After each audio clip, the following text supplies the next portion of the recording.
When it comes to wealth and fame, the Vanderbilt family has always been one of the frontliners, especially dating back to the 1900s.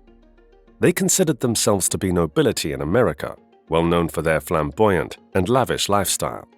They constructed luxury homes that rivaled European castles. However, due to careless spending by the subsequent generations, all of their life savings were lost. What could have made this family fall from grace? Cornelius Vanderbilt left behind a $100 million estate when he passed away in 1877.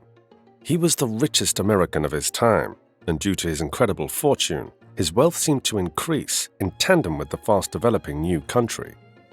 Known as the Commodore, he began his career in shipping and eventually amassed a sizable portion of the railroad infrastructure that linked Chicago, Illinois, with the East Coast.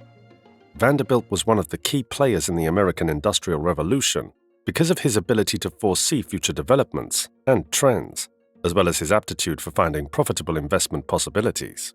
His estate also produced one of the greatest family fortunes in the nation at that time. Vanderbilt was born on Staten Island, New York in May 1794.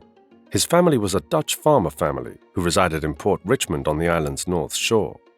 Jan Aertsen, his great-great-great-grandfather, arrived in New York as an indentured servant in 1650. At the time, indentured labor was a popular kind of contract labor that allowed impoverished individuals to try their luck in the New World. The indentured servant received food and shelter throughout his working years, as well as passage to North America, in return for promising their labor for a set number of years. The Van, in addition to Aertsen's birthplace, a Dutch village called De Bilt, gave the family its surname. The father of Cornelius, however, was a ferryman and a poor farmer. At the age of 11, Cornelius dropped out of school to work for his father as a passenger ferry driver from Staten Island to New York City. In 1810, he took out a family loan to build his boat that could transport passengers and goods, and with that vessel, Vanderbilt launched his own freight and transport company, moving cargo between the agricultured areas of Staten Island and Manhattan, a burgeoning commercial hub in New York City. When Vanderbilt was 18, the United States and England went to war. This 3-year war greatly favored Vanderbilt by being awarded contracts by the Americans to supply several military outposts located around the shores of New York and New Jersey. He amassed a lot of money, making him richer. However, after securing the government contract to transport supplies to the multiple military forts around the shorelines of New York and New Jersey, he constructed a schooner, a ship with 2 masts or more that could carry a significantly larger load, using the money he made from that endeavor. He also built 2 more schooners, multiplying his fleets, and then his ship began serving the towns along the Atlantic Ocean's Long Island Sound. By 1817, he had saved $9,000 in total. Vanderbilt excelled in the ferry industry despite fierce competition by lowering his rivals' rates. In around a year, he paid back the loan to his father, but he didn't stop there. Following the war, he extended his operations to include ports located from New England to South Carolina. All of Vanderbilt's ships were sailing vessels up until this time. He eventually made a major decision to sell all of his sailing ships in 1818 and instead make investments in a steamboat company. The cooperation between Vanderbilt and Gibbons, a Vanderbilt partner in the steamboat business, emerged as the leading ferry service connecting New Brunswick, New Jersey, Philadelphia, and New York. Nevertheless, in 1829, Vanderbilt extended his steamboat service to Albany, Long Island, Providence, and Connecticut. By the mid-1840s, he was managing a fleet of 100 steamships, had eliminated most of his competitors, and had become the highest employer in the country. Again, Vanderbilt made another interesting business decision, turning his focus westward in 1849 after the gold rush in California. He started operating steamships between San Francisco and the East Coast. He became so efficient that his vessels would hit the shores 2 days earlier than his competitors, using a different route via Nicaragua. At this time, he had earned himself the unofficial title of Commodore from the American public and press, who acknowledged his role in the country's development and progress. However, Vanderbilt was not just a successful businessman in the shipping sector, he also profited massively in the California gold rush. By the time Vanderbilt turned 40 in 1834, his fortune had grown to $500,000, a substantial sum in those days. After his successes in all of his previous businesses, he transitioned into helping people with long-distance travel.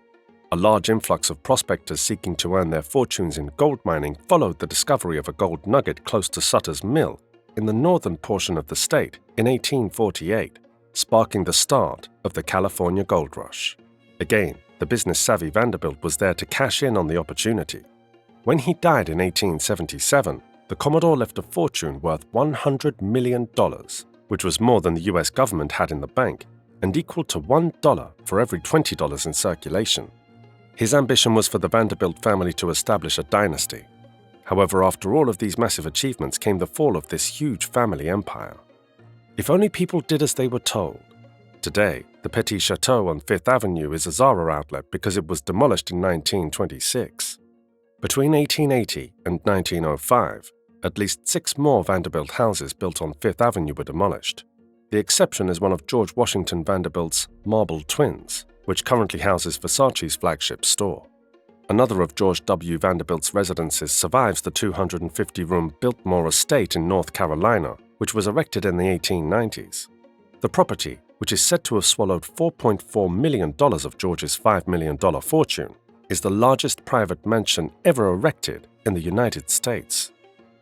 After the death of Cornelius Vanderbilt in the year 1899, his son, William Kissam Vanderbilt, took over the business, which was now seen as the family business.